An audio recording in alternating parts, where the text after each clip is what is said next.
안녕하세요. 저는 주성균입니다.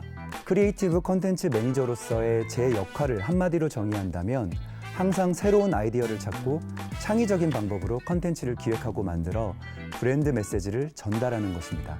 저는 다양한 콘텐츠를 통해 제가 담당하고 있는 브랜드들의 정체성을 강화하고 소비자들에게 기억이 남는 경험을 제공하는 것이 주된 목표라고 할 수 있습니다.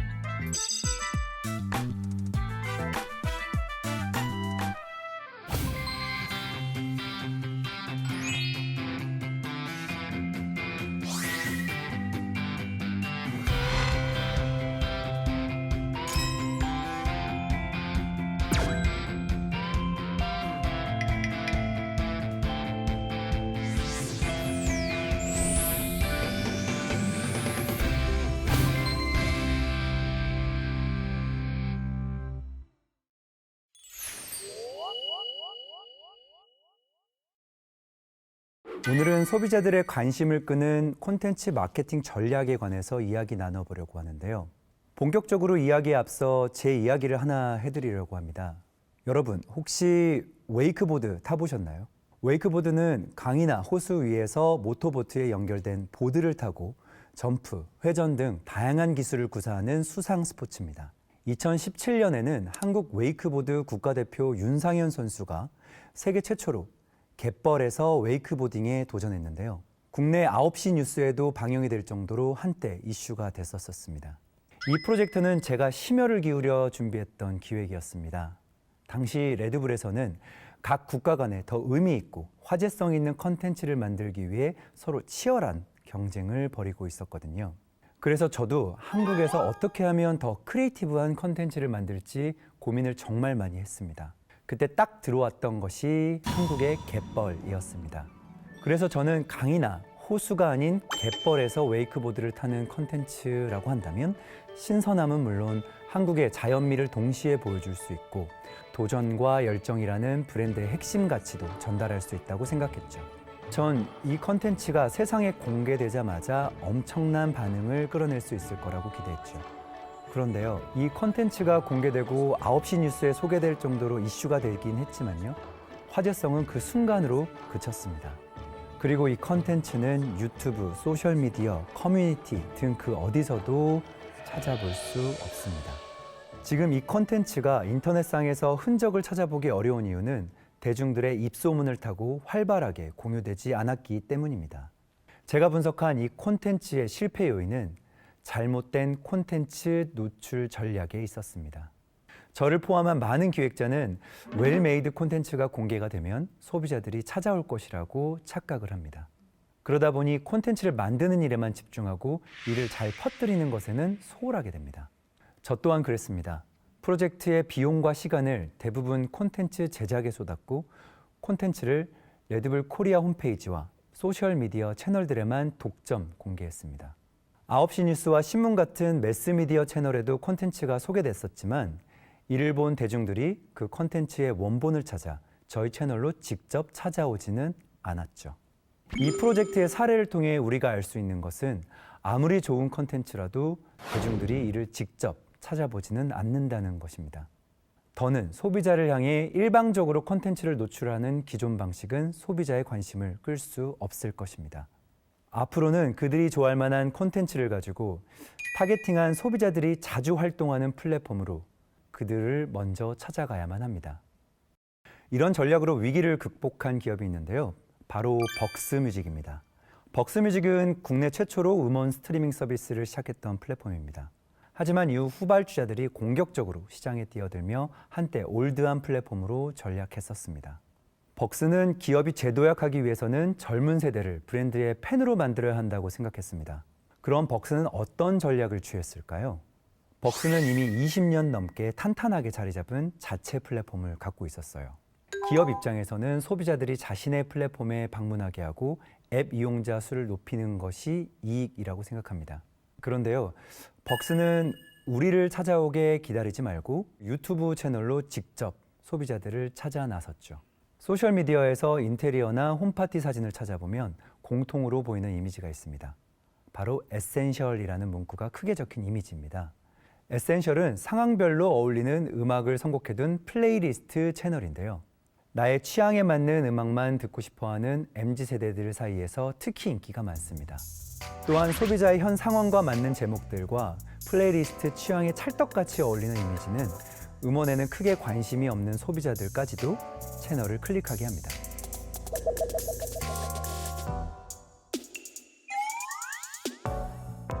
벅스는 자신의 기업을 알리거나 벅스의 플랫폼으로 소비자들을 유입하는 것이 목표가 아니라 좋은 음악을 전달하는 브랜드 가치를 전달하기 위해서 채널명을 에센셜이라고 지은 것입니다.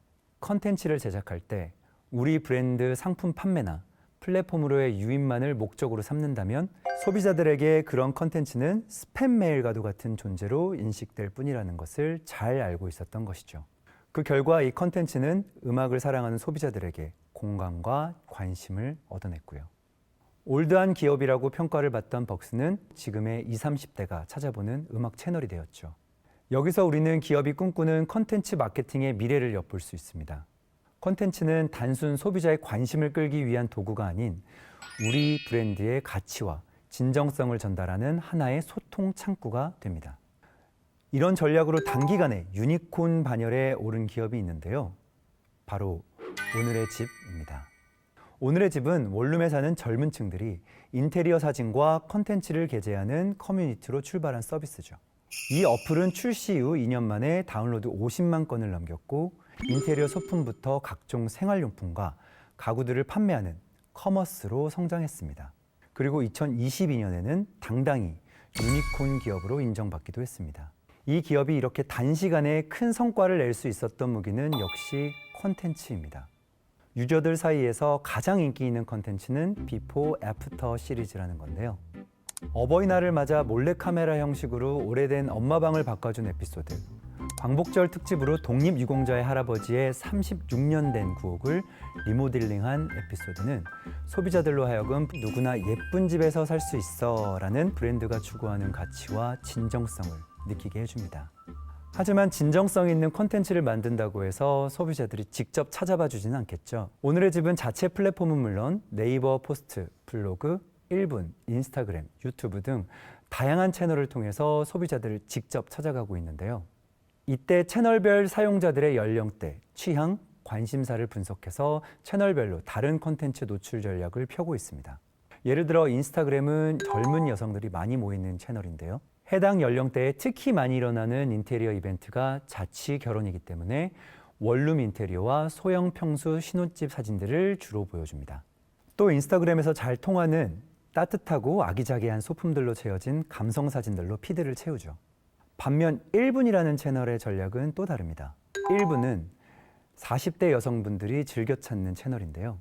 20대 때보단 비교적 큰 평수에 살고 아이를 키우기 때문에 늘 어질러진 짐 정리가 고민인 경우가 많습니다. 그래서 1분에서는 3, 40평대 아파트 인테리어와 살림 노하우가 담긴 콘텐츠들을 주로 노출합니다. 이런 채널에서 콘텐츠만 소비하고 실질적으로 브랜드가 얻는 이익은 없지 않을까 생각이 드시겠지만요. 콘텐츠 발견부터 구매까지 이어지는 구매 전환율은 계속 증가하고 있고 VIP 고객 또한 지속적으로 늘고 있습니다. 그래서 브랜드의 사용자들이 오늘의 집을 개미지옥이라고 부른다고 해요. 말 그대로 이 채널에 접속하면 빠져나가기가 정말 어렵다는 뜻이죠.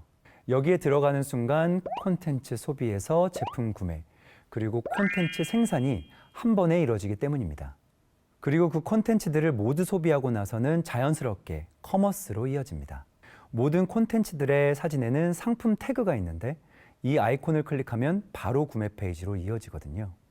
마지막으로 상품을 구매한 소비자는 구매한 상품으로 공간을 꾸민 사진을 플랫폼에 인증하면서 콘텐츠 생산자가 됩니다. 이렇게 콘텐츠 소비자를 거쳐 콘텐츠 생산자가 된 소비자는 이 브랜드의 진심인 팬이 되는 거죠. 단기간에 유니콘 반열에 오른 오늘의 집의 성공 비결은 바로 여기에 있습니다. 그들은 소비자들이 좋아할 만한 콘텐츠를 단순히 미끼 상품 정도로만 생각하지 않았습니다. 끈끈한 연대를 만들 수 있다고 생각하죠. 그래서 이 기업의 행보를 보면 커머스라는 본캐보다 컨텐츠 생산이라는 부캐에 더 진심인 것처럼 느껴지기까지 합니다. 오늘 우리가 배운 중요한 교훈 하나는 콘텐츠의 진정성만으로는 충분하지 않다는 것입니다. 브랜드가 소비자와 진정한 연결을 형성하기 위해서는 단순히 좋은 콘텐츠를 만드는 것을 넘어서 적절한 플랫폼 전략과 지속적인 최적화가 필수적입니다.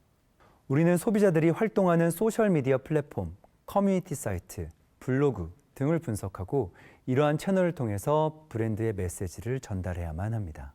그러기 위해서는 각 플랫폼의 특성을 이해하고 그에 맞는 콘텐츠 전략을 구사하는 것이 아주 중요하겠습니다. 또한 우리는 콘텐츠가 공유된 후에도 시장의 반응과 소비자의 행동을 지속적으로 관찰해야만 합니다.